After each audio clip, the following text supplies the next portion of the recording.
is a platform under the aegis of India's Startup20 engagement group to celebrate the work of every stakeholder of the global innovation ecosystem through networking, collaborations, and sharing.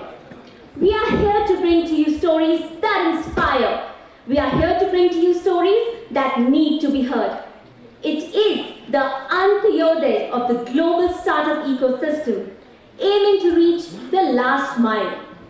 And now, without any further ado, please welcome on stage Shri Ashish Sinha, Joint Secretary, Ministry of External Affairs, to enlighten the audience.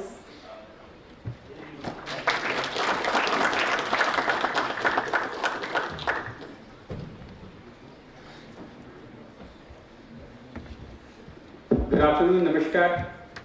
I need to hear something back. Hi, good afternoon. Yeah. Sorry? Sorry, I missed it. Tell me.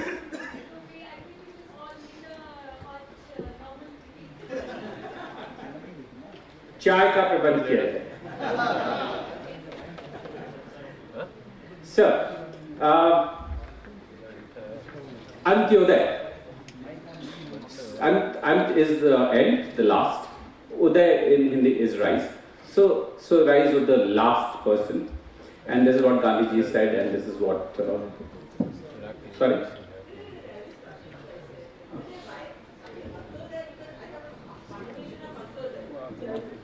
No, Antyodaya I picked up from my previous speaker, the one who started.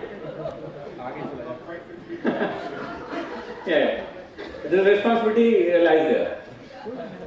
So how does this Antyodaya of startup happens?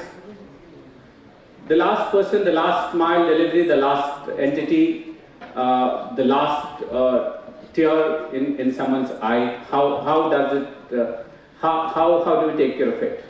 We take care of it by bringing the most powerful grouping of the world, G20, to that person or that person to G20. That's the possible way. There could be alternative ways also, but maybe in my own visibility, that's the solution to any problem that the world faces. The world looks at G20. So this too, the world should look at G20 for its redressal. G20, within G20, the Startup20, if it comes up with something which is found useful by the world's startup ecosystem, by the players, by the stakeholders, then it finds its continuity. It continues in the Brazilian presidency and it continues in the South African presidency, and then it remains. That is the possible way of addressing, that is the possible way of reaching to the last entity in the startup ecosystem. How do we do that? How do we ensure that it continues? How do we ensure that what we've started is found valuable, is found, gets its resonance, and it possibly doesn't need Dr. Chintan Bhawan to keep peddling every step. It should get its own steam to move on. How does that happen? How? Any ideas? This session is, at least my session is feedback oriented.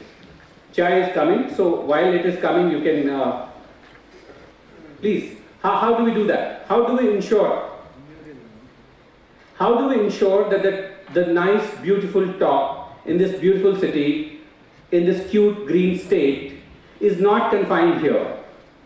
How do we ensure that all the goodness, all the sweetness here, all the energy here is not spent here, but that multiplies, that resonates, that spins off? How do we do that?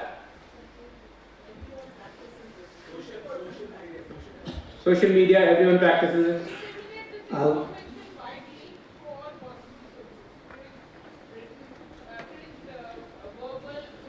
Thank you, ma'am. Thank you. So why does possible dissemination? Now let me rephrase and let me use Dr. Chintan's way of working. How do we ensure that it is not killed here itself? Actionable items, absolutely fantastic. continuous cadence. Use convening power. India's convening power. Where is it coming from? Wow. India's convening power is used. We can't overuse it. This convening is pretty much used, so we have to go to the next stage. You've convened, you've used that. Now you have to put content in it. From convening to the content, we have to move on. Yeah. Use people-to-people interaction. So, for example, we have startups in India, should be talking to startups in the G20 countries, and if the Brazilian presidency is the next, that connection should be established now. Start the process now. Absolutely, love you for that.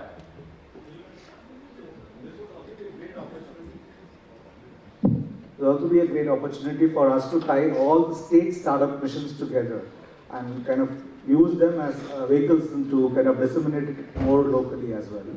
And of course, we can create platforms for ecosystem enabler or anybody in the ecosystem to contribute through those feedback mechanisms. Good, I also need tea. Yeah, please. Yeah. Okay. I was just thinking that an idea is as good as its last mile implementation. So we've discussed a lot of ideas here. If they do not convert into meaningful actions that are implemented as well as measured for their effectiveness, then you're right, they may be killed here. Yeah. So, yeah, you'll find. Eventually, people find. So, yeah. So we are discussing about something to incentivize people's attendance in here for the startups, like how it values them. And basically that equation that who values from that interaction and who is the owner of that interaction. Perfect. Responsibility and reward. Let's say. Responsibility and rewards. So if I just recollect what each of these is valuable. Each of these is valuable. Dissemination is valuable. Action orientation is valuable. Reward linking responsibility, defining responsibility reward is valuable. Connecting the smaller, grooving the smaller wheels to move the bigger wheel is important. All of these are important. Now, next question. Since I don't have ideas, I'll have to crowdsource the ideas standing here. How does that happen? That happens very simple. We put up, we come across as a set of people who have spent this time in a coherent way to come up with all these, to come up with the dissemination, to come up with putting content, defining action, to come up with a mechanism, auto mechanism of connecting, which remains available to us in the time to come. Convening power, I get your point, sir, but please understand that there's a limit to that.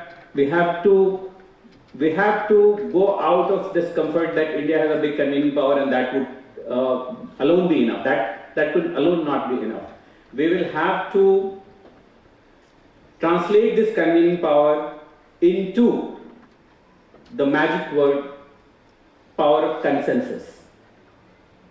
Convening is 1, consensus is 20 plus 9 plus 14 and plus. 20 G20 members, 9 invited countries, 14 international organizations, and then plus. Until the convening is translated into consensus, we are sure we'll have blood on our hands, it will be killed. It will be killed here. So we have to move towards consensus. That's the end product. Sir, please. Sir, convening, because you're building consensus over a very extended period of time, there'll need to be a little bit of ownership. And that ownership, it's like playing soccer. You can't, pass along the ball and move towards the goal because there are so many people involved. one has to be towing in the right direction. If international civil aviation can have an ICAO located somewhere and another UN body can reside somewhere else, why can't S20 reside somewhere? And India should maybe propose that it resides over here and input continues to grow till the time it can be satellited out. Yeah, I hear you. Absolutely valid approach of moving towards an institution where it is housed and which takes ownership and which ensures its sustenance. Now, how does that happen? If it were to happen, that would also happen with consensus and not without. So G20 has generally been a very light kind of an institution, a mechanism, which is not creating structures or secretariats. It has a moving secretariat, and presidency assumes the role of secretariat as well. I would be politically incorrect, but in G20, the approach is not to create another UN kind of organization. It should be more swift and more light. So G20 has been able to create some institutions, but it will have to be a G20 institutions. An Indian institution or an Australian institution or an Italian or a South African or a Brazilian institution would be far, far, far short of a G20 institution. So G20 will have to co-own it. The 20 countries which together account for 80% of GDP, 75% of international trade, 65% of population will have to co-own the startup for its sustenance, for its furtherance. This is a new area. This is a cutting edge. We don't know alone what should be the future. We need ideas, we need experiences, we need resources, we need experience in creating healthy regulations. So all of that is required. And all of that will come with this magic called consensus. Consensus has the magic. This morning I spoke about the ACT accelerator. Happened because of consensus. Countries decided that we will not wait for 30 years for vaccine trial and we will allow emergency use in shortest possible time. So consensus is important, and that's where the effort should be. Now, in such multilateral, plurilateral forums, the outcome is and the outcome is a document, and that document expresses the will of all the member states. And in G20, it comes only by consensus. Unlike other forums where majoritarianism is the way of working, in G20, it's just consensus, nothing less than that, nothing short of that. So, now, next, what would it entail to achieve consensus?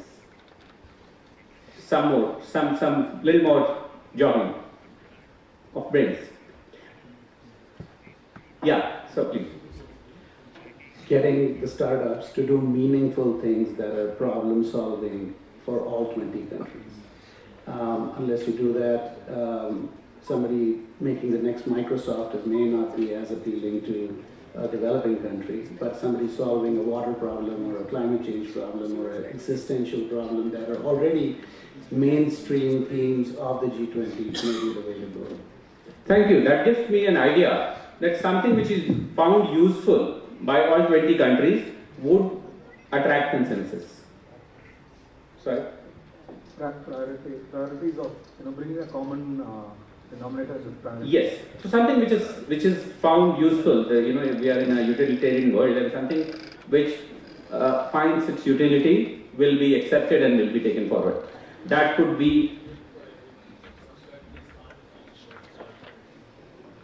Can you use microphone, please?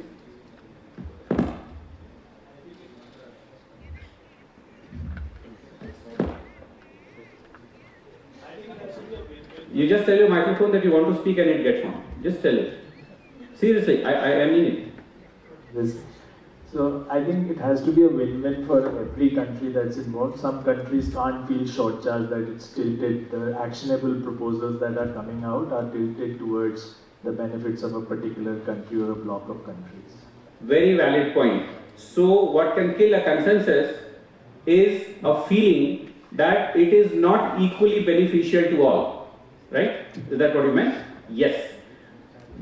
And also continuous conversations around it. I mean, there should not, it should be a continuous blocker of conversations that goes with all these 20 nations regularly.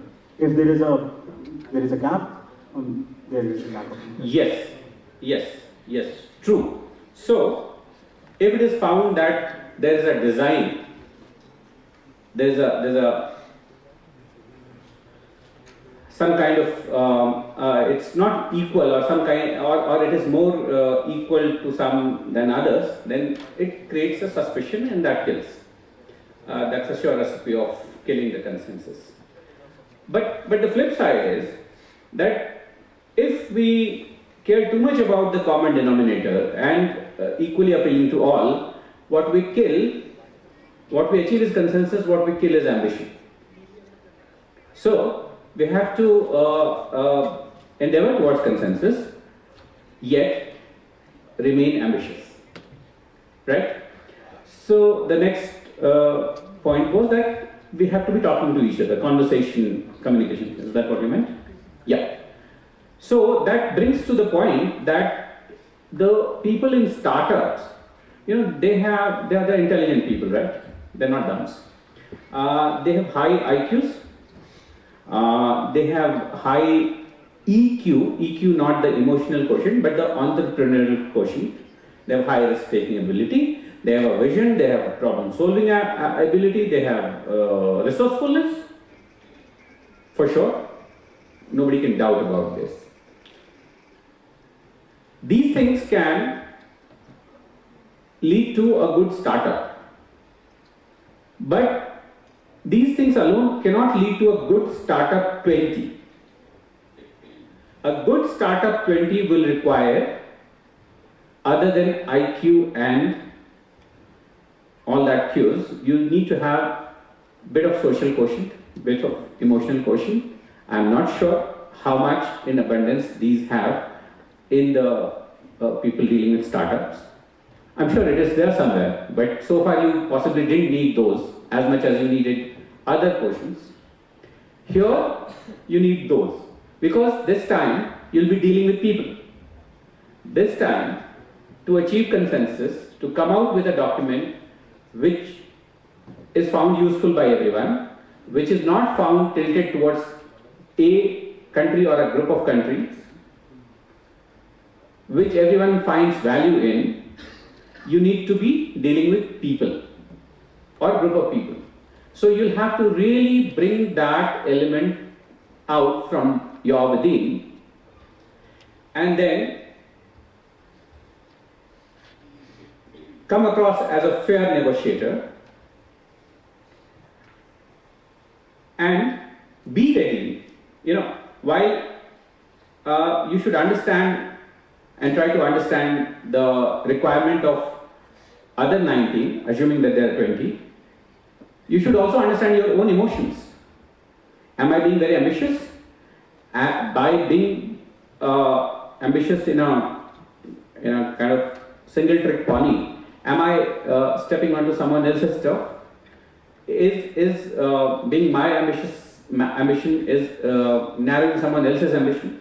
So you have to ask all these questions. So this is not a OB class, this is not a philosophy. This is a very practical discussion that I am initiating towards building of the outcome document of Startup 20. We are in March. We are what date? Where's 17?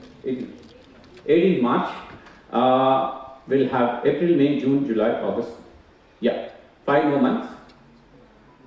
When is your summit, Dr. Sir? So even 1 month. Yes. July 3rd, 4th. So April, May, June. 3.5 months. 100 days. 100 days you have, right? Am I exaggerating? Not at all. 100 days to begin and conclude a document which is a communique, which has a consensus, which has ambition, which is found useful by everyone, which establishes this as a group forever, which has the possibility of accommodating all future aspirations of the countries, of the startup entities, of the financial system which is willing to nurture the startups, so all stakeholders. So let's begin that exercise. Start building blocks, which can I hear some more ideas as to how do we go about? A little more.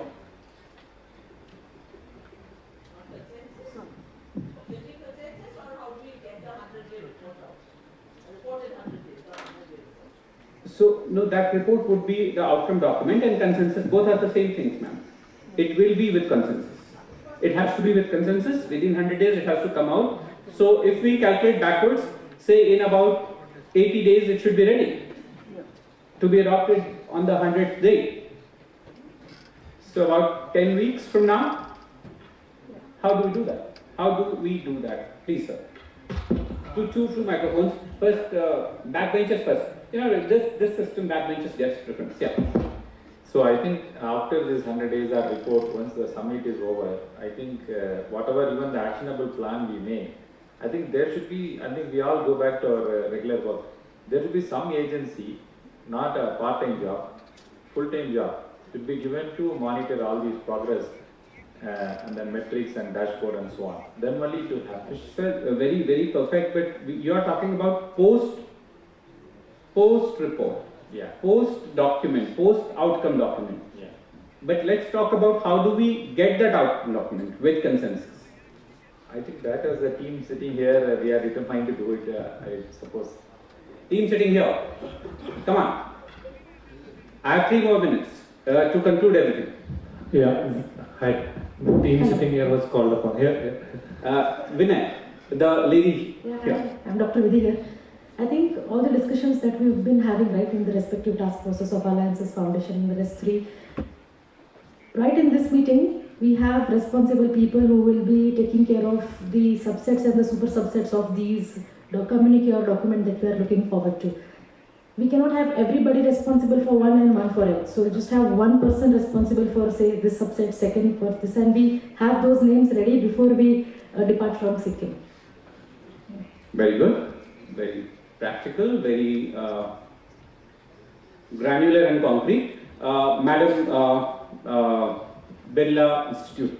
Thank you, sir. So one of the things that is a constraint is that we are looking to physical meetings. Why are we not using virtual meetings? Because it will be easier to get people together to do the virtual meetings. And creating consensus will be possible if we meet more often virtually. I agree. That gives us opportunity to expand our interactive horizon. And negotiators don't kill each other in virtual meeting. In physical meeting, that's always a threat. Yeah.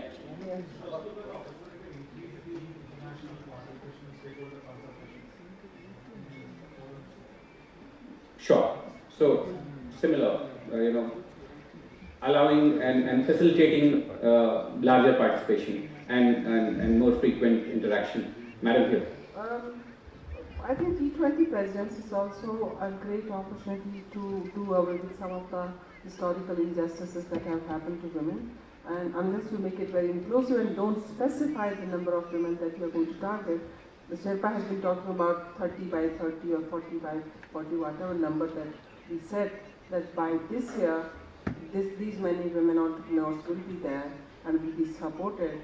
I think we will again miss the targets. So it's very important to keep that track in mind. Instead of having one standalone task force, each task force has to be more inclusive and has to consider, even finance, for example, finance task force has to have equal number of women members who can bring in women-specific issues to the fore. Strong point. No second thought about women being the important. Hello. Yeah. Microphone, I don't know, strategically got switched off when we are talking about women. So, yes, should come from heart. So, sorry, I'm making it a little casual, but expand those remarks from the. Yes, madam, 30 by 30 and 25, this is not ours. This is a legacy issue from Brisbane, you would be aware. So, yes, there shouldn't be any limit. It should be as much as far as participation and leadership into everything possible. Vinay, you wanted to come in? May Sorry.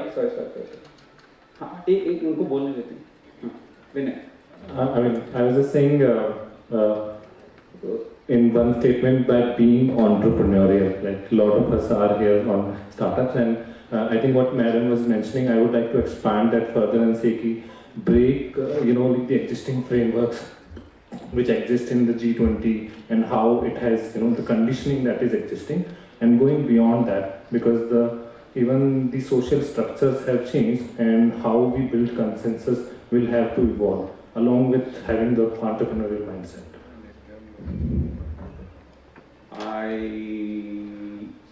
I am trying to understand. I get your point that we should not be fixated with a particular approach. But I would possibly like to reduce the risk-taking part of an entrepreneur towards the consensus part. And the maximalist attitude also will have to be reduced a little bit. In your individual venture, you should be maximalist. But in a venture where you need everyone to have a buy, everyone feels that, हमारे प्रधानमंत्री कहते हैं कि एक ऐसा गुलदस्ता होना चाहिए, it should be a bouquet where every gardener should feel that one flower from his farm has come into that bouquet. So to that extent, yeah, I'll come back to you here. I think sorry, it's me. Ma'am. How do we actually ensure that all the task forces have representation from all the G20 countries? Because that's not happening, at least in the foundation. We didn't have all the countries in today's meeting. Is it possible, or as we do more online meetings, that will happen? We'll have to make it possible. I would understand that the responsibility lies with respective task forces to reach out, to wake up those who are not engaging and get them on. That is the responsibility. Leadership doesn't come without cost and commitment of efforts. I have negotiated documents. I have chaired such negotiations, and trust me, I would be on my knees, near someone's chair, here, there, talking and bringing everyone. That has to be done. You can't you'll have to do it as if it's your venture. You have to bring everyone in, as we invite everyone to our function, a wedding or something that happens, and we ensure that nobody misses. We reach out, we invite everyone, and then we follow it up and we get them on board. So the task forces will have to do that. The beauty of this entire thing will be to have everyone on board. Please. Yeah. I just wanted to answer in terms of the consensus building. It's a very tough thing to happen actually, but it has got the foundation in our psyche, in our thought process. And we are blessed in this country, as Buddha was already suggesting something called Madhyaya Marga. So sometimes all of a sudden, if you want your consensus, probably you might not give for it. And if you try to search for a common agenda which is cutting across all the interests of every country, might not also be possible.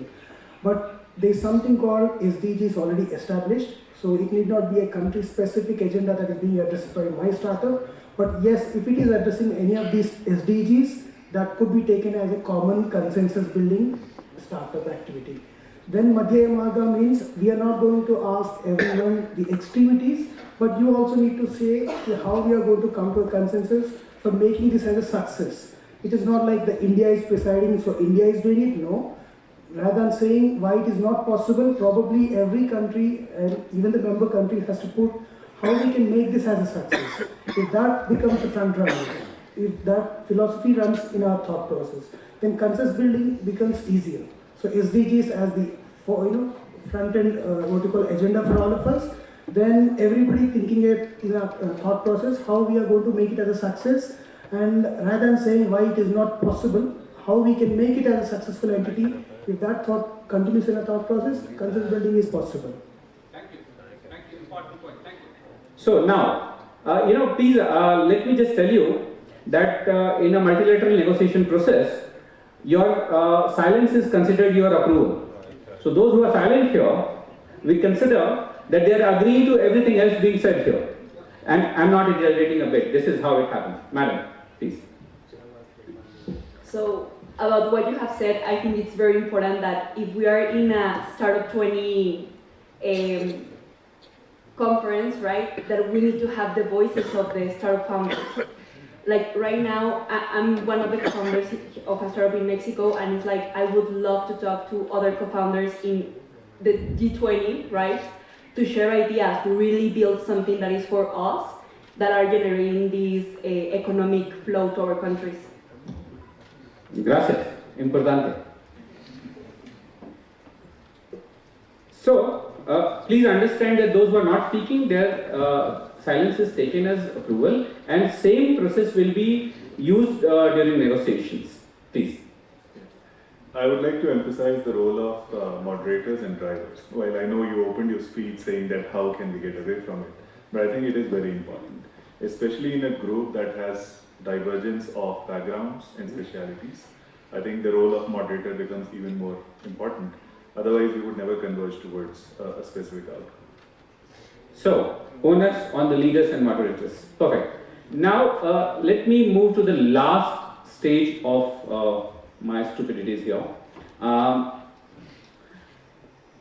Given a choice, if you are allowed to have a dream, and that dream could be a reality, what kind of document would you like to see as the community of Startup 20 ideas? What would you like to see in that document?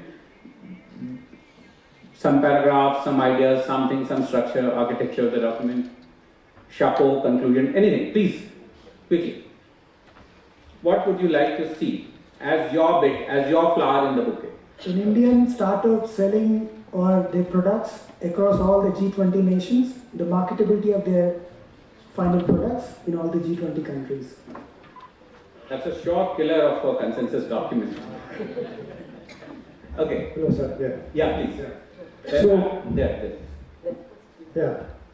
we were from the alliance, and then we were discussing about how can we have alliances from different countries across.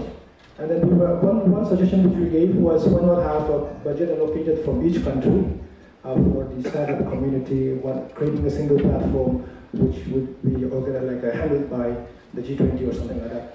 I'm not sure if that's a dream, it could come true, but then if something like that could happen, that every country keeps aside some budget for the platform of for alliance, it would be an amazing deal. It's just what I want to put it in. Perfect. Perfect. Money is required, and each country has the responsibility to allocate bit of resources also, but then that will be a little uneven, so there should be some way of evening that unevenness in the resources that countries may have. But yes, resources are required, and a paragraph, an important paragraph on resources should be there. Is there any way to have like market access, enable market access?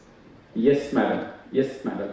An idea for which, or a product for which market is there, it will succeed. Finance will flow in, technology will come in. Market is the most important determinant for success of a venture. So the dream part is to have a seamless movement of talent, money, and market access for all the startups across these 20 countries. Talent, money, and market access. In sum up, it can be a corridor kind of thing. So we from the alliances we were discussing about it. I'm Vinayak Nath. I'm also from PhD and the national co-chair for Startup20. We were thinking of having why not a platform of incubator for the world by the country. How we became in 6 years the third biggest and almost going to be second biggest.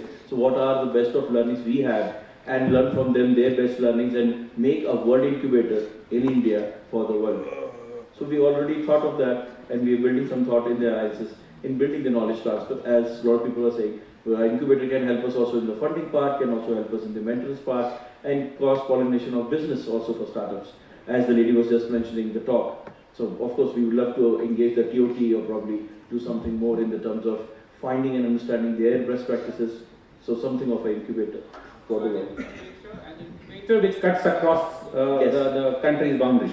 With all of stakeholders being a part of it in India. So I'm sure similar discussion would have taken place in various task forces, and those discussions would evolve and carry on.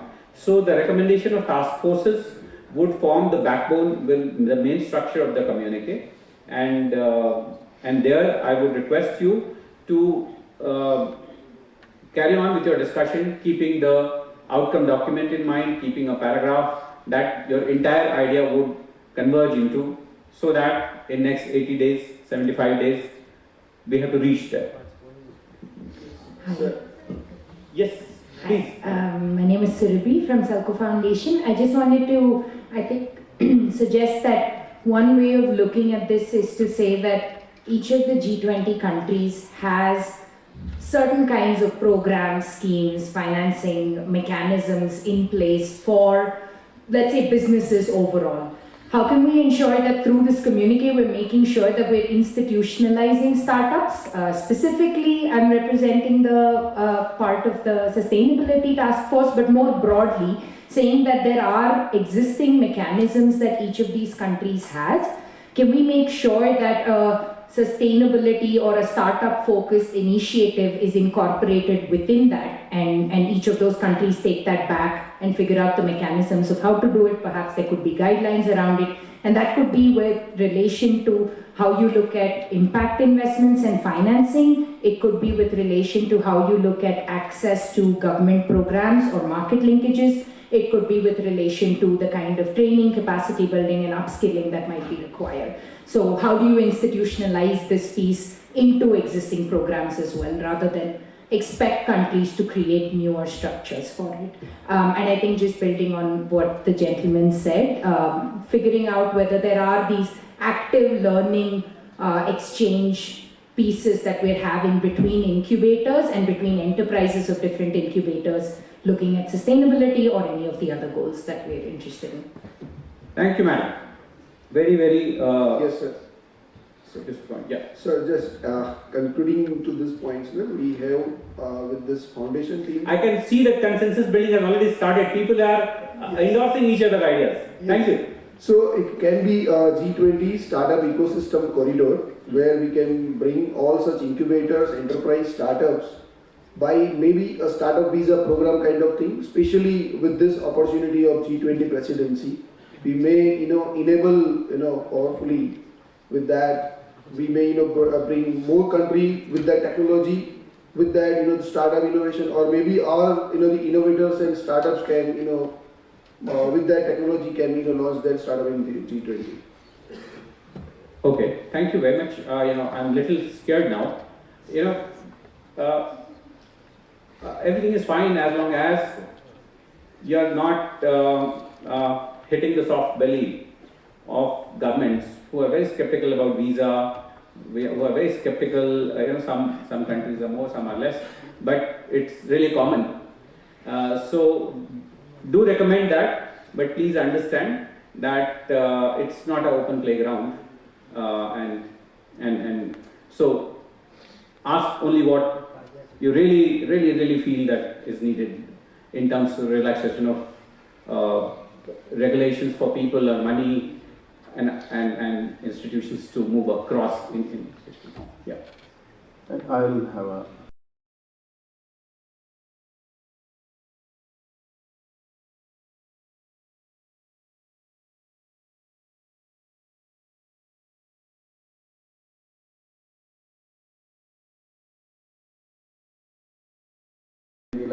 some different, like the lady and the gentleman was Tell saying. me, what would you like to see as a paragraph in the document on this, what you're saying? Like, that if you are engaged with this G20, startup group, let's say, so you have some special access or you have some point system. Like, why somebody would go to the GM database. Because you have incentives, not just money, you get like first access to any government projects. So such kind of an access where the startup founders will find that my time is well received and well respected. Money is actually a very bad incentive. Got it. So basically, you want to say that people should find value in hooking and linking and remaining there. Absolutely. Value of time. Value of time. Last few, and those who are silent, of course, their agreement is with us. Yeah, gentlemen. Yeah, hi, thanks. We talked about this in the inclusion task force. While we have a dedicated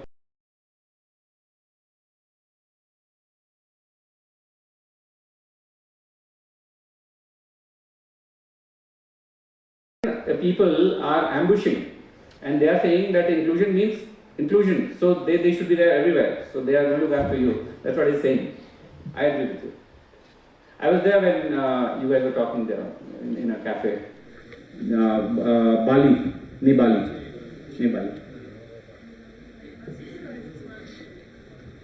Please, ma'am. I think, and what you're going to your first point, we can be very ambitious about what we want to be and how we want other countries to then take this idea further. But setting some benchmarks is very important because the standardization will start from here. And that's why in terms of language, in terms of inclusion, in terms of everything else, we could be quite ambitious here. Very good, perfect, yes. So, if, please, again, taking from what Madam says, and Madam represents UN Women and is aware of the negotiation dynamics and because negotiations and language and paras and full stops and commas and the and will really take time. Will really take time. You'll have to have patience. You'll have to accommodate everyone.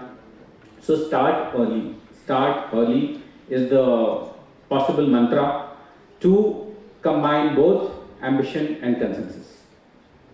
So, please. So, yeah, please. Go on. Yeah.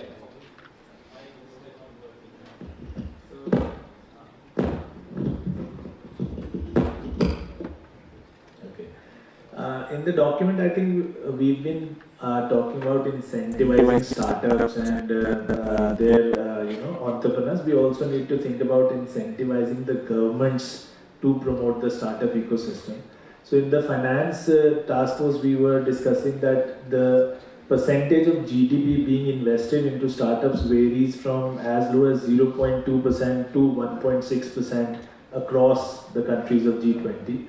So maybe we need to set a benchmark to get the ambition going, as you said earlier, that if a particular country achieves a 1% benchmark of investing into startups, they get some preferential treatment in the G20 finance ecosystem, like preferential duty rates or preferential visa quotas, which you are scared about. But at least there is an ambition to it that, if we get to the 1% figure, we get something out of it. So we really want to work with the startups. This is really being ambitious and usefully ambitious. The threat is that the standardization and definition will vary across the nations. But valid point. Last, I think, the gentleman on the front row. I heard that many C's: consensus, corridor, convene. I'd just like to add, or corridor. I'd just like to add one more C. And if it's an absurd idea, it's because you got us thinking wide and we didn't get the warm tea. So the idea is colonization. Can we create colonies, startup colonies? So G20 members get together to create startup colonies, and these colonies interact with each other. So, or another word I heard here is cluster. And adopt a colonization strategy. The G20 members themselves are aware. Some of them have created colonies, and look at interlinking that part from a colony approach. Perfect. maybe some kind of like-mindedness is required in a colony or for a colony to grow. Well, with the startup, the nature of startup is some of them would not exist 2 years hence because of the success or the failure rate of each startup. But if you own a colony and all the countries own it together within their geographic boundaries and across geographic boundaries. Sounds good. Develop a language.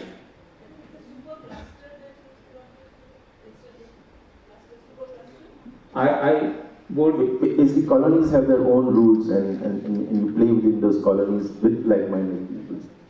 Perfect. So, since I couldn't get you warm tea, I'm feeling very guilty and I would conclude it. Vinayak, the last. I'm sorry, I just, my team will kill me for it because I'm extending to the already extended time. Unless they kill you already.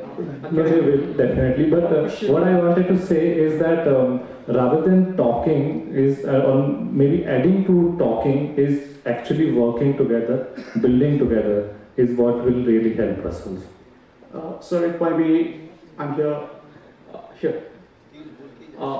First of all, welcome to Sikkim. I am from Sikkim and welcome to Sikkim. So thank you so much for coming to Sikkim. And I think it has taken a long years for us to gather in this part of the world. When we talk about inclusion, I have always been meaning to add the word meaning. When we say inclusion, we have identified as a separate task force on inclusion, whereas inclusion should be there in finance, it should have been there in the foundation. More so because every country, the G20 countries that we are talking about, every country has got a region which has not been included, because that's the very reason why we are there in the Northeast and we have very minimal representation. And the same works in most of these countries as I read through. And to be very honest, to be on a plain simple side, if you're talking about inclusion, and if I have to put this in the perspective of finance, I think if I'm looking for a venture capital, I think we don't have venture capitals here. I have to look for adventure capitalists because they don't really enter into this, because there is skepticism of staying closer to the money. I think this is one point where inclusiveness I would like it to be considered on the last paragraph if there's any possibility or space that can be included. Thank you. And I'll just here. I think we spoke about everything, and this is Startup20. I think most relevant thing is validation. If this G20 could take us, our new generation and our startup system, to be validated at the right time. What they are doing, is it already existing? Is it something which is existing, has failed? Why it has failed? If something like this could be collated through just G20, everything works. Because if I have a POC, or I don't have a POC, I know that my next years are saved at the right time. So validation, if we can put it across something. Absolutely legitimate ask from a forum like this, from startup, that tomorrow if I have an idea, I should know as early as possible that whether this has been tried already, what is the experience, what are the possibilities. Absolutely legitimate. It should I just wanted to add one dimension here. Too much focus on this policy communique. Of course, this is the end result. But I thought the risk process that you have been going through, starting from inception to the final event, all this knowledge and the process need to be well documented so that it itself comes as an outcome of this entire process. This is one. And the second thing, of course, policy communique become part of your document, and then you will talk about the concession and other.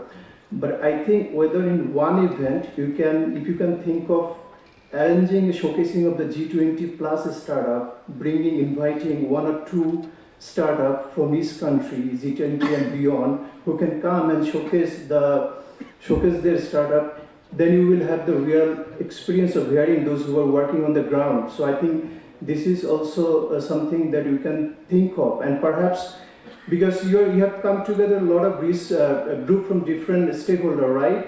Give them opportunity to pitch, maybe, and there you can see some tangible outcome in general. Let's say if someone likes some solutions and are willing to kind of invest, maybe at the end of this, the whole process, you can announce that out of this process, these are some of the sideline achievements we have. Thank you, sir. Absolutely valid point.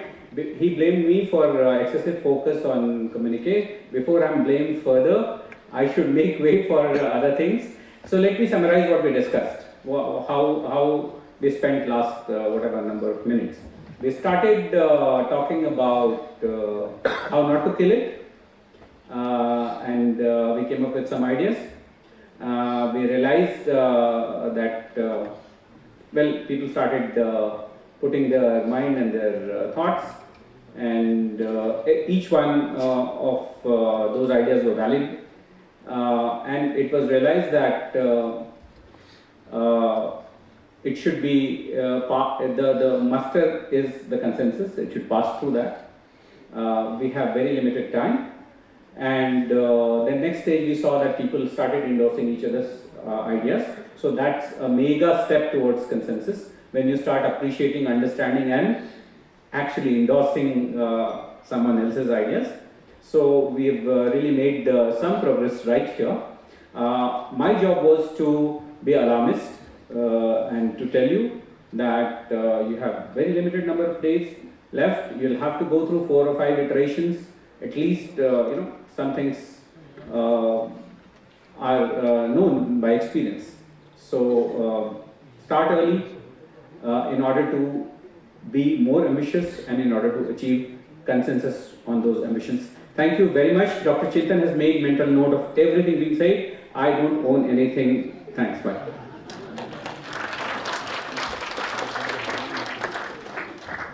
Thank you for such an engaging talk, sir. Moving forward, please welcome on stage Ms. Mandira Chetri, founder of O2 Himalaya.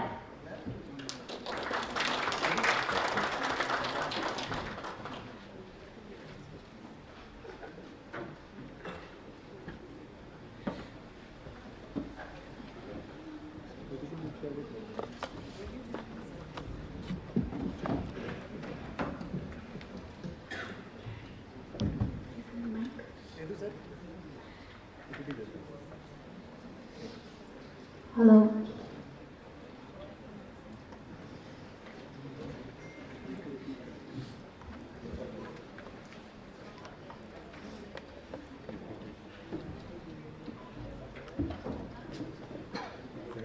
Imagine you were in an urgent requirement for oxygen right now at this moment. Our hospital is 30 minutes away. The ambulance will take you 15 minutes to get here, and it's raining outside. There are so many places, not just in our country, but around the world, that still have no access to proper roads and proper health care. O2 Himalaya was our quest to make oxygen portable and affordable, and at the same time accessible to the common man. Oxygen is such a vital part of our existence. You cannot even survive a minute or 2 without it. Yet, it is so institutionalized. It's only available in hospitals and maybe healthcare clinics. The concept of O2 Himalaya began during the heart of the pandemic. You all know what it was then. There was major oxygen crisis, not just in our country, but throughout the world. It really bothered me also, watching everything that was happening on television in the world, outside, in my own state. And it really bothered me. And I started looking for solutions for portable home oxygen solutions, not just for me, but I was really concerned for my parents, who are now elders, senior citizens, and I was really concerned about them. So I just started looking for solutions for them. So one fine morning, I woke up, did my little exercise on YouTube, because we are all the time in the world. And then I started Googling for home solutions for portable oxygen. And I found oxygen concentrators. And these oxygen concentrators were so expensive, out of my budget. We were all out of work back then. And they were also out of stock. So this got me thinking, if we cannot buy it, how about we make it? How difficult can that be? I am from Sikkim. My startup is based in Sikkim. We have some of the cleanest air here. We have the most beautiful water resource. And of course, by now you all know it's been repeated time and time again, we are the first organic state in India. However, no one has actually capitalized on this front. So we decided, let's do something about this. I spoke to my husband, and then we started looking up on ideas and how we can make oxygen more portable and accessible. We did speak to a lot of manufacturers, machine manufacturers, and by the end of a month, we realized that yes, we could get a prototype ready. But I'm sure you all know during that time, all the banks were closed. We could not get loans. So we had to bootstrap the entire project. And in this regard, I would like to really thank my husband and my two co-founders who absolutely jumped into the idea and they supported me in this venture. And probably without them, this product would not have seen the light of day. So yes, we started. In fact, we designed everything, we got it ready, and now it was time to launch. When the time came to launch, we had a dilemma. Should we launch it during the time of the pandemic? It was an absolutely awesome time for sales. But then, we had not got the drug and cosmetic license yet. And we decided to wait it out. Because our concern was not just to be there in the market, but also to make sure that our oxygen was safe and pure for everyone using our oxygen.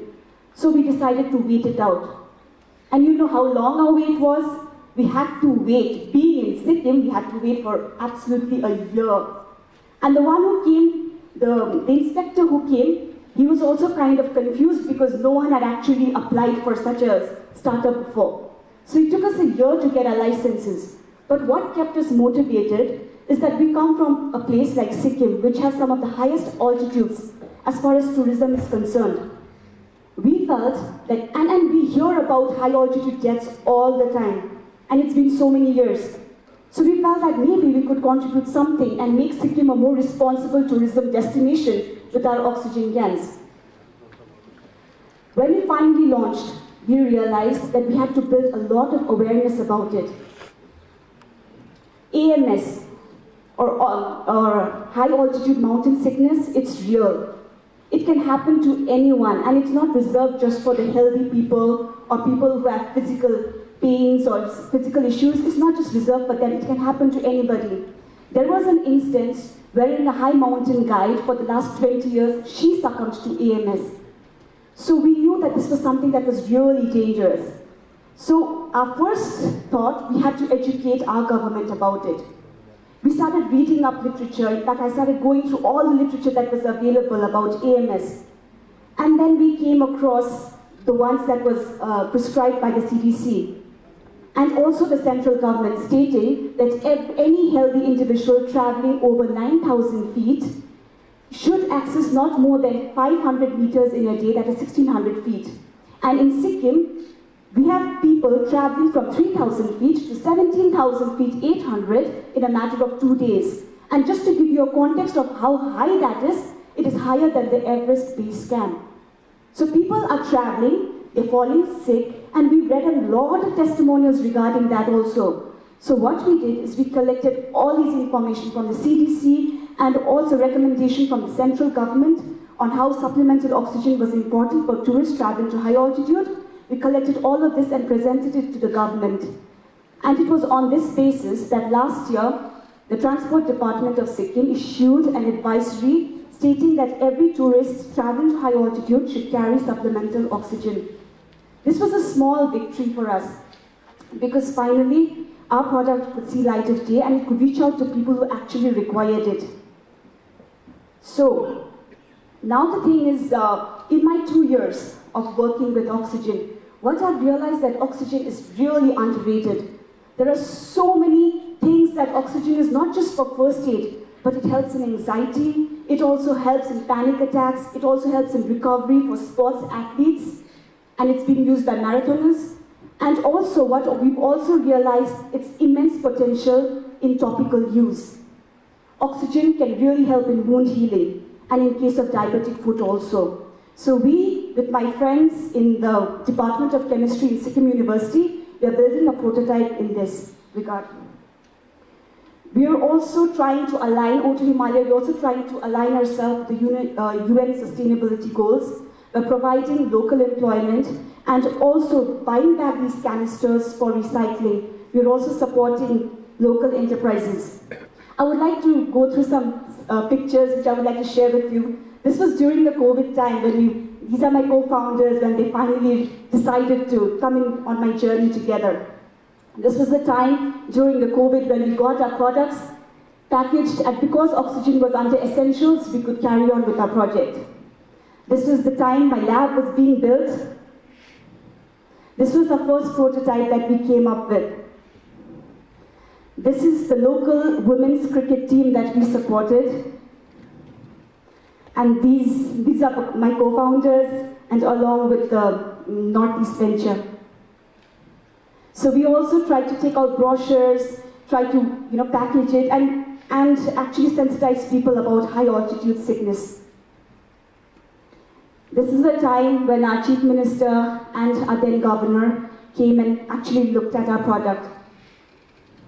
We sponsored a marathon, high altitude marathon run to Gurudongmar Lake, and we supported them. This is our product in Nepal. So we are currently exporting to Nepal, and I think we are the first country from Sikkim, the first state from Sikkim to send our product here to Nepal. This is the Luxury Vehicle Association. They're really supporting us in this venture because they've seen so many tourists die in their vehicles while traveling to high altitudes. So they have also written a recommendation to our transport department to make it compulsory in their vehicles. We are still awaiting. So this is our lab, and this is the notification that came out to carry portable oxygen cans by the transport department last year. So we also sponsored a marathon recently. And this is in Nepal, in Pokhara, and recently with our finance minister. So what I want to tell you is that we are a small startup here in Gangtok, and we hope to see our product in all our G20 nations, because I'm sure there are a lot of places that are still not accessible by road yet and still do not have proper health facility. Maybe we can contribute to that. And in conclusion, I would like to say that at O2 Himalaya, our goal currently is very simple. We want to make high altitude travel safe and accessible to all, one breath at a time. Thank you so much.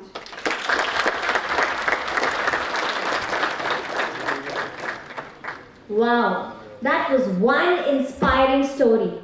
Thank you so much, Mandira. Moving forward, please put your hands together for Sri Aeroshil, founder of Nibia Devices. Let's hear his story.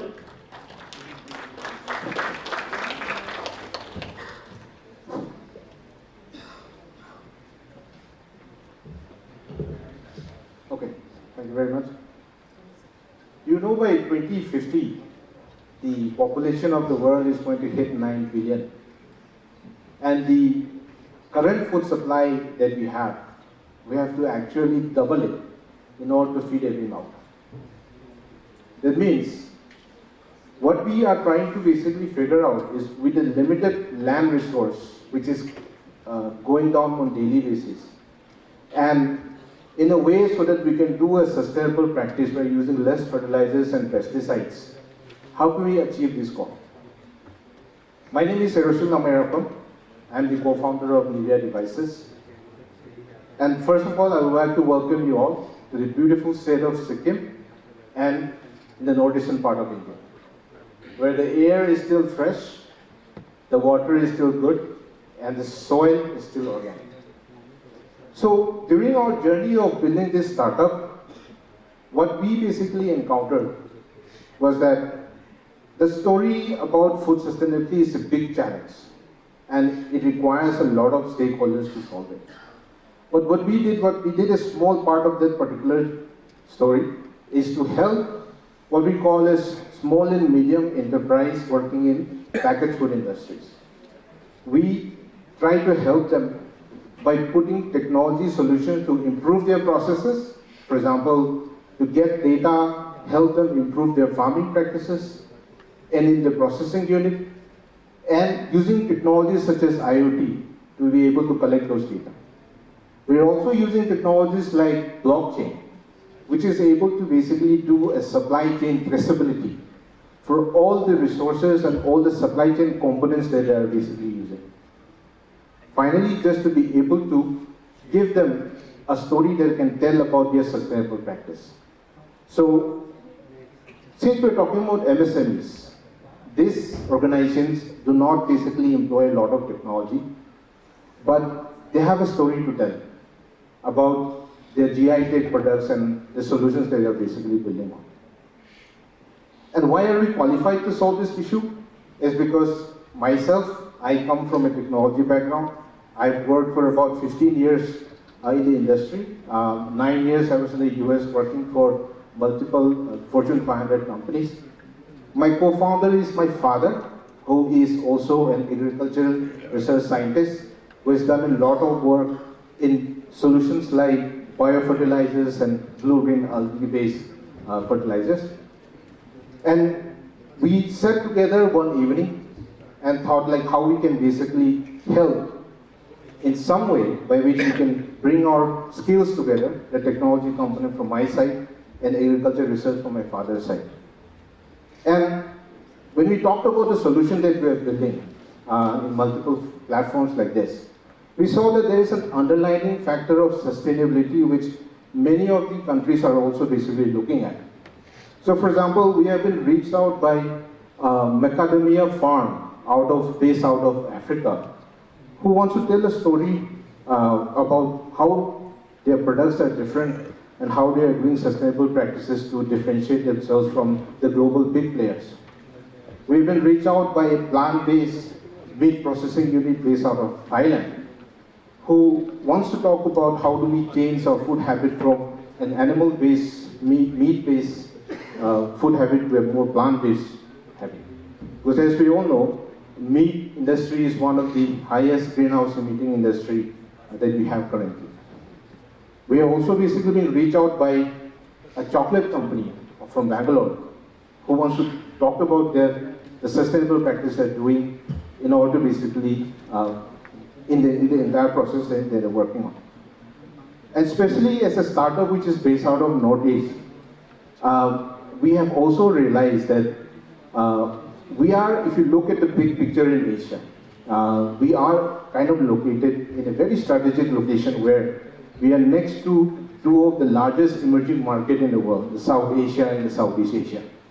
And you'll be surprised to know that many of the small MSME which are working on food products like bamboo shoot, like water mimosa, patai beans, which is a delicacy that we have been consuming from our childhood days, it's also consumed in Southeast Asia. So there's a huge market there that we can access. The only thing is, we need to help our MSME to improve their processes to the global standard, make them the quality, increase the quality of those products, and be able to tell a story about their products. In terms of how we can help, since we are talking about MSME, MSME is an industry which is very, very fond of in every country. Almost in every country, MSMEs are the ones which are basically producing the maximum amount of employment as well. So, what we can do, like based on the learnings that we have built. So for example, I can give you an example in which we are building sensors which are able to collect data from the ground, and Northeast being an area which is very remote, we have the challenge of connectivity, we have the challenge of network connection. So we have built sensors which are able to transmit data using radio frequency. Where there is no connectivity, the device that we are building basically works on batteries, which makes it last for many years. So even if there is no power supply, still the device can be used. So those kind of learnings we actually had to bring in order to be able to satisfy the need and the challenges that we face in this region. Finally, this is a big challenge. Food security is something that all the government and the private players have to come together to solve this. And we have been very lucky. Right from the inception of our startup, we have been supported by Atal Incubation Center We have been funded by the government grants like the Startup India Seed Fund, and recently the Department of Biotechnology, by a big scheme, has also actually put money on making sure that our startup can basically see the light of the day. And finally, as a call to action, I would like to add that every country basically wants to help their MSME organization. And in the previous speaker also talked about consensus.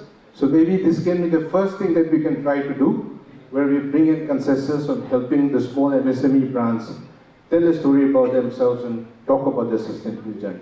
Thank you very much.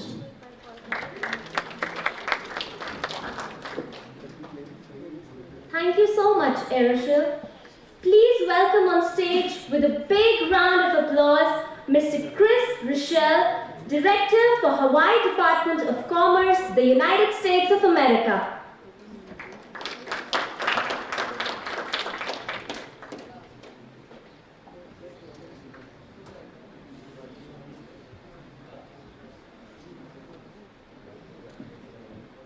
Thank you. Get situated here. First, I'd like to reach out and thank the committee for having me. Two, I would like to also thank a few people here. I have to thank the Undersecretary, Mr. Cravens, also Joanne Hill for allowing me to come out internationally to speak.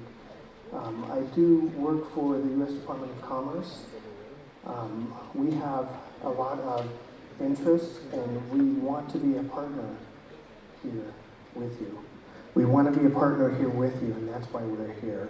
I have a video that I'd like to show you that I recorded from my phone a couple of weeks ago from a good friend, and he just kind of wanted to address you to say some stuff as well. If we can play that video, please. Hello, here we go. All right, go ahead.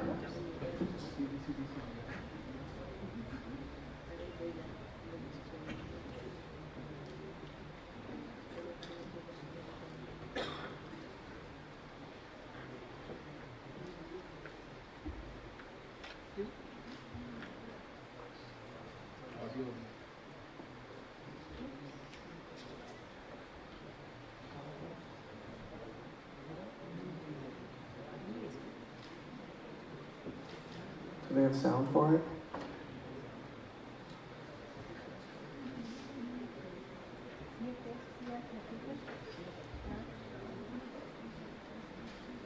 If not, I can play the sound from my phone.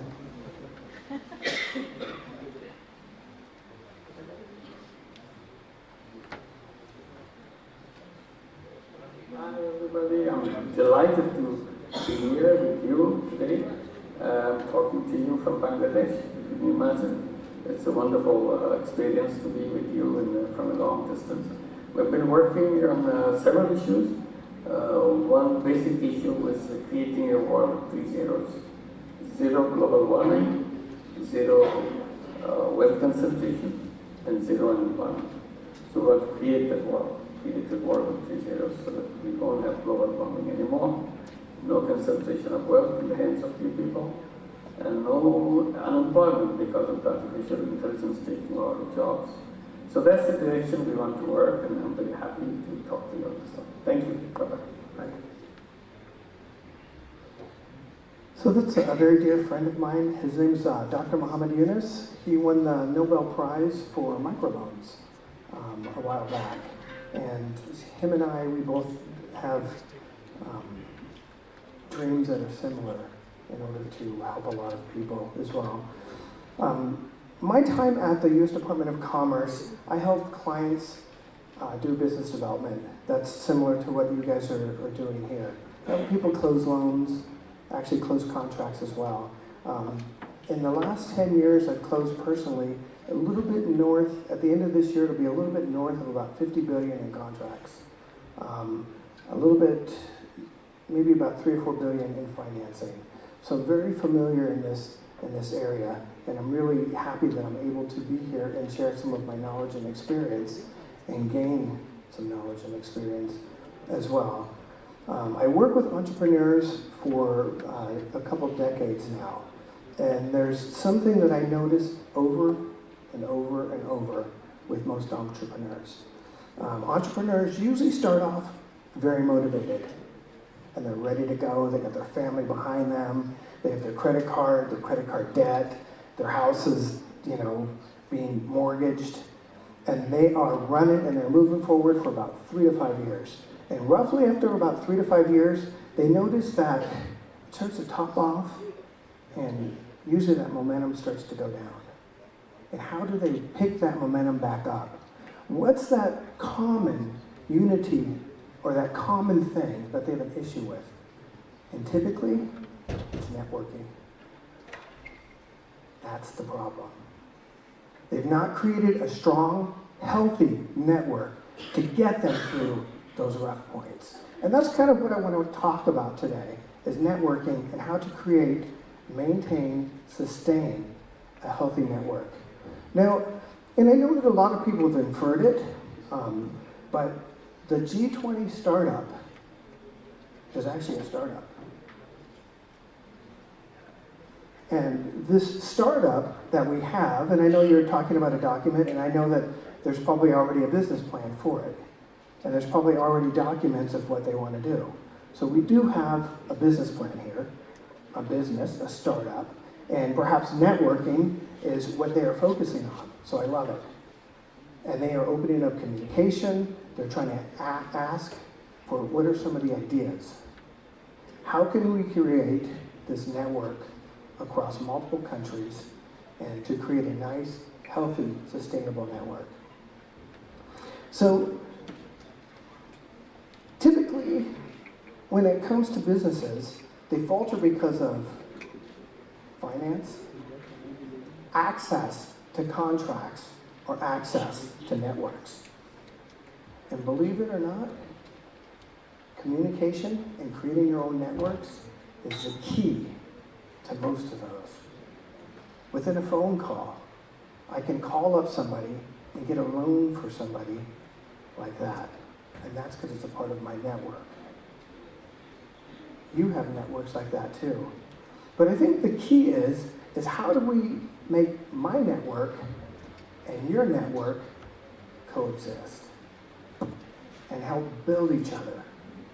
That's the key. And how does a small business, especially an entrepreneur, whether they're the bookkeeper, they're back in the lab, they're in the garage making room for more of their products, how do they effectively network? I mean, and what is networking? Is it simply going out to people and talking to them and telling them what they want to hear? Trying to impress them with stuff that's not true? Those networks don't exist and they don't last at all. You have to be honest and real. And sometimes you have to say that hard stuff that's hard to be said or heard. And I think when you're honest with people, it comes across better. And I was talking with somebody here earlier today, and I made this statement. A really good leader, an effective leader, is somebody that has been broken in a million pieces, and then broken again, and then broken again, and again, and again. And then you get put back together. And once you're put back together, when they try to break you, it doesn't matter, you just keep moving forward. And I can look in a lot of your eyes and see you've been broken, and broken, and broken, and put back together. And those are the exact people that you need in your network, on your team. And so I'm just going to go through a few things that I believe that could make a healthy network. I think you need to set goals. You need to set goals, and you need to stick to them. And when you go into a room and you're at a networking event, don't talk to somebody you already know.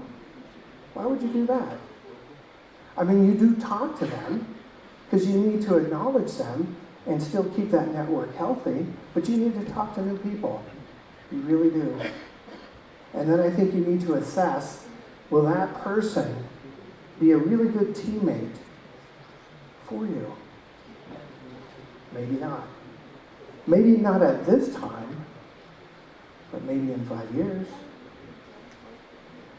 So I think you need to keep that communication open with them. So set those goals, and one of those goals could be to meet 5 people at every event. 5 people.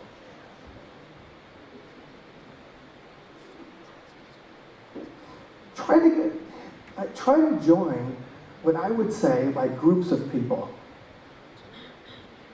Maybe chambers of commerce. Maybe governmental organizations. But join something that you can add something to, not just take away from. It's easy to join a group because you think you're going to get something from them, but they don't want you. Why would they need somebody that's just here to take? And sometimes it's where you can go and add something, but you don't want anything back. I was walking back from the cafe that I was at, and as I'm walking, I'm in a conversation, and I was telling somebody, you know, I just created this supply chain financing in a country called Vietnam, and they have agreed to finance people that either want to move products in and out of Vietnam. And they asked me, well, didn't you do that for the US Department of Commerce? And I said, yeah, but why wouldn't I offer it to groups here at the G20 Startup if they wanted that for some of their clients? And they're like, well, why would you do that? Well, why wouldn't I?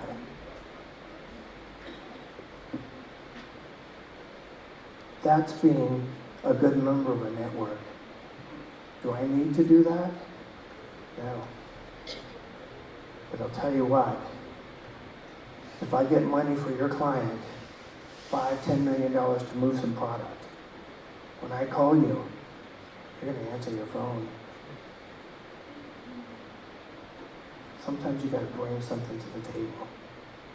That's another attribute that I believe that is essential within keeping your network healthy. And it's not just people that are important, or you run into someone that's a delegate, or you run into somebody that's a president or a prime minister. No. Everybody contributes something, somehow. Everybody. And I think if we treat them with dignity and understand that they can add something, perhaps they can add something that we don't know. I pride myself on believing that I'm ignorant about a lot of stuff. There's a lot of stuff I just don't know. And anybody that talks to me knows that I have kind of the inquisitiveness of a child. And so I ask a lot of questions. And I ask another question, it's because I don't know. And I'm trying to understand. And when I say I don't know, I'll say this. I have 5 bachelors, 2 masters, a PhD, and I'm working on a 2nd PhD. But there's a lot of stuff I just don't know. And I need to figure out. And so when I run into somebody that knows a lot, I start walking. Because I realize they don't. They may assert assumptions of some of the beliefs that they have, but somebody like that would never be in my network. I can't afford to have them there. Right? I can't afford to have them there. So I think it's also choosing the right members and having people that are, for lack of better words, hungry. They're willing to work, but they're not going to take risks that's going to put you in a bad place. Because that is not a good member, I think, for your network. And we all have the people that we believe that will help us, that are right there on the edge. And we think we can take them in our network, and they'll be okay. And My grandma used to have a term for this, and she called it dancing with the devil. No. People that are risky will put you in a bad place. It's better to go with something for sure than to go with somebody that's honest, humble, and willing to not take shortcuts. Because shortcuts lead to dead ends. There's an old proverb that says this: if you want to get somewhere pretty fast, go alone. If you want to go far, bring a group with you.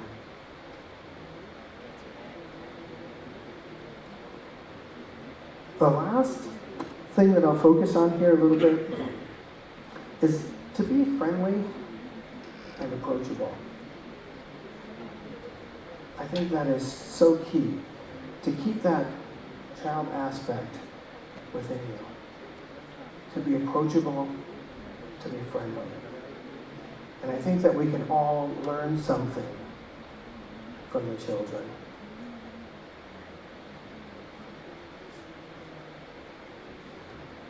I wish I had more words of wisdom, but unfortunately I know that we only have 7 minutes here. So what I'm going to do is I'm going to wish you all to have a wonderful conference. I would love to meet each and every one of you and to see how possibly we can work together. And I think we can, in a large network.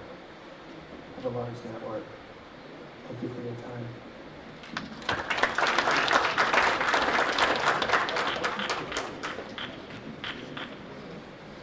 Thank you so much, Chris.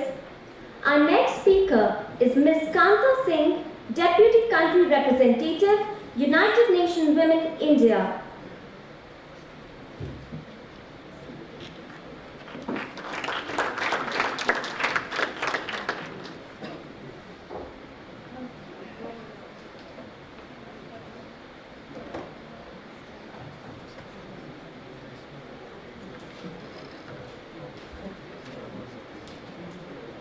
Good evening, everyone. I think this is the last segment of the day, and I won't take very long, I promise you that.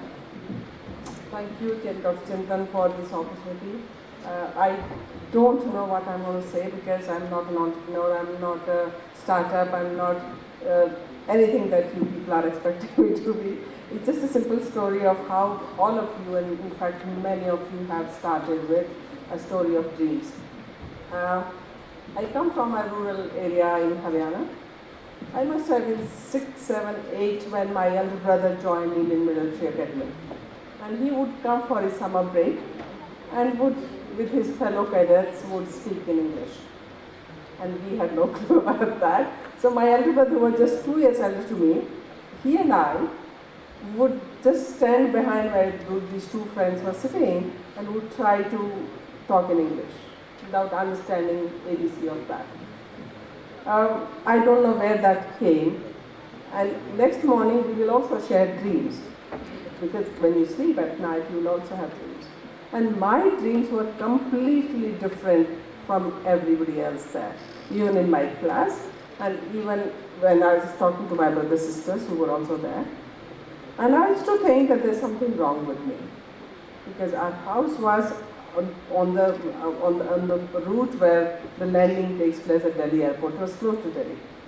So I would just dream of aeroplanes every day. And I didn't know where it was taking me. Anyway, long story short, I started playing volleyball for my state. I got admission in a university on the basis of merit in doing well in school. And on scholarship I did my master's. And I continued playing. Got married early. Had 2 children, but there was something which was not taking me to the dream. And when, as I said, when I started thinking about this dream, and I was 8 and 10 years old, 8, maybe 8, I don't know, I don't exactly remember when my brother in his social sciences book was studying about Sanयुkt Rashtra. He says, United Nations. And I asked him what it is, and he explained in his own way that this is for world peace, and it is in New York, and this is what it does. And I said, I want to go there.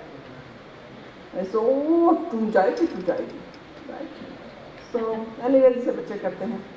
So the dream stayed in my head. So when I got married and became a housewife, because my husband is an army officer, and he will take us to different places where there was no scope for me to work. I didn't want to be a teacher like most of the army wives do, and I said, I will work in the UN. Anyway, it took me 47 years of my life to join UN.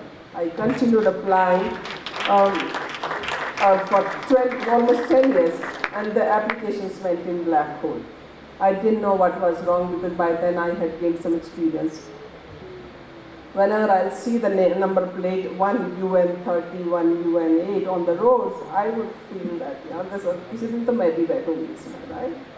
So the very first day when I finally got into UN, I stood there there's a place there when you enter the office, and there are 7 steps, and then there's a landing place there. I stood there and I thought to myself that from that day onward, I will have no dream for myself. Every dream that I'll have will be for other women who I will support to achieve their dreams. And till now it's been 15 years, and you can trust me when I'm saying it, I have not had a second dream. And some of you will think that what is this about? Young people, my colleagues who are sitting here, already in UN, they are 26, 25. But coming from where I was coming, it was a huge dream.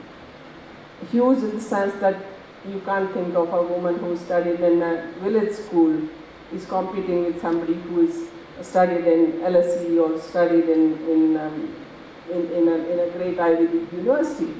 So for me, this was very important. But achieving dreams is something that all of you are trying to do. And that's how I relate that probably mine is not an enterprising journey, but it has been very enterprising with 2 children, with transferable job of husband, with no steady job, and yet continuing to dream or thinking of that dream. Now why I want to share my story is that every woman that I meet, a Tripti who's sitting there, who's supporting 12,000, 15,000 women to realize their dreams, I connect to her. And just to go back to what Chris was mentioning, that how do we connect to the right people so that the promise that I made to myself, I also fulfill that. I have friends who are running hospitals. I know entrepreneurs who have restless nights. Yesterday there was a health scare for me, but I was thinking whether I come here or not, whether I'm in a position to speak or not. फिर मुझे वो सलमान खान की बात याद आई कि जब commitment कर लेते हैं तो फिर तो हम अपनी भी नहीं सुनते. So every time you start failing somewhere, you start going weak, and because I'm a sports person, I always feel कि loss हुआ है, defeat थोड़ी हुई है. I mean, you have lost something, you lost some time, you lost some blood, but you haven't been defeated. So why don't you get up again and go there? So enterprise journey is exactly the same. The remarkable women that I work with in my professional work, they give me strength. I don't know when they will come here and speak about their journeys, how they deal with alcoholic husbands, how they save some money and continue to do small businesses or make small things and sell them in melas and stuff. They give me a lot of courage. When I see women who win first award that we are working with Niti Aayog, and through that we give some award every year, Tripti is one of the winners, you see the pride on their face.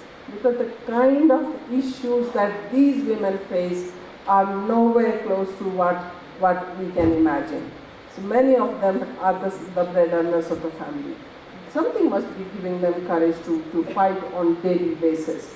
And that's how people like me come here and speak every time about women, and I'm sure many of you must be thinking, she's here again and she'll talk about women.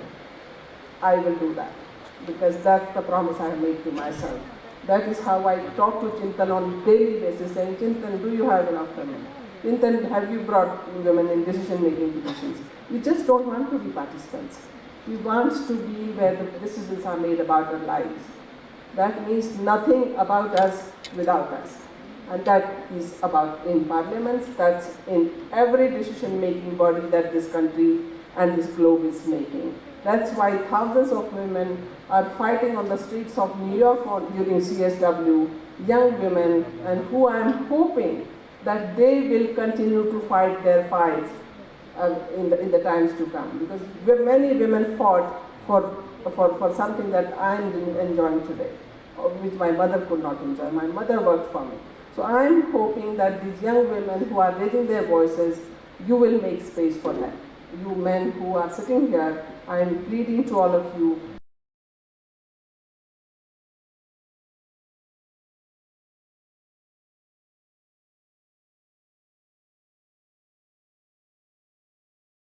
Despite my health concern, I am here to say that I don't want to miss an opportunity. As they also say that चमन में इख्तिलाफ़े रंगे बू से बात बनती है, तुम ही तुम हो तो क्या तुम हो, हम ही हम हैं तो क्या हम हैं. Thank you very much.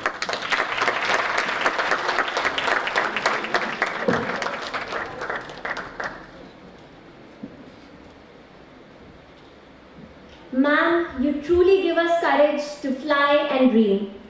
Ladies and gentlemen, I hope today's discussions were enriching for all of you. We look forward to welcome you tomorrow. Kindly note that tomorrow we will be assembling at the allocated restaurants at 8:30 a.m. The details of the same have been mentioned in the agenda. For any queries, please contact your respective task force guides. Can I please request you all to come on stage for a group photo. Have a lovely evening. Thank you so much.